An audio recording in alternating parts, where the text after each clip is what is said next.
Have you ever pondered on the intricate web of events that led to the Israel-Hamas conflict? Today, we unpack this complex narrative, tracing its roots and chronology.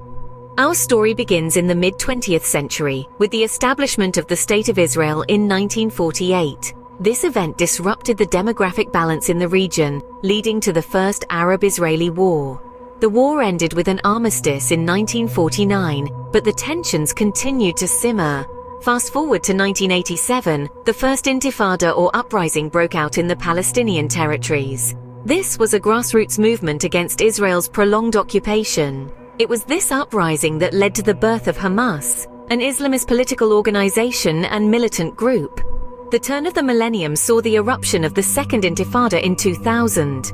Violence escalated and the peace process was put on hold. In 2005, Israel unilaterally disengaged from Gaza, but this did not quell the unrest. The year 2006 marked a turning point when Hamas won the Palestinian legislative elections. This victory, however, did not bring peace. Instead, it led to a bloody conflict between Hamas and Fatah, the dominant party in the Palestine Liberation Organization.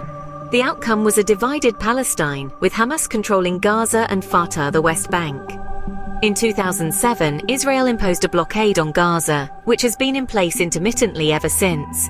The blockade has led to a severe humanitarian crisis in Gaza, with shortages of food, medicine, and basic supplies.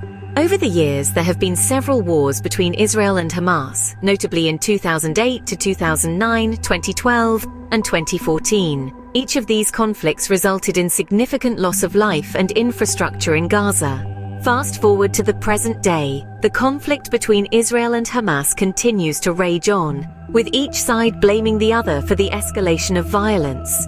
The international community is divided, with some supporting Israel's right to self-defense and others condemning its actions as disproportionate. To summarize, the Israel-Hamas conflict is a complex and multifaceted issue, rooted in decades of tension and political instability. It has evolved from a localized dispute over territory to a broader conflict involving regional and international stakeholders. Remember, understanding is the first step towards resolution, and while it's easy to get lost in the daily reports of violence and conflict, it's essential to remember the events that led us here. The Israel-Hamas conflict isn't just about today, it's a product of a long and turbulent history, and only by acknowledging this history can we hope to find a path towards peace.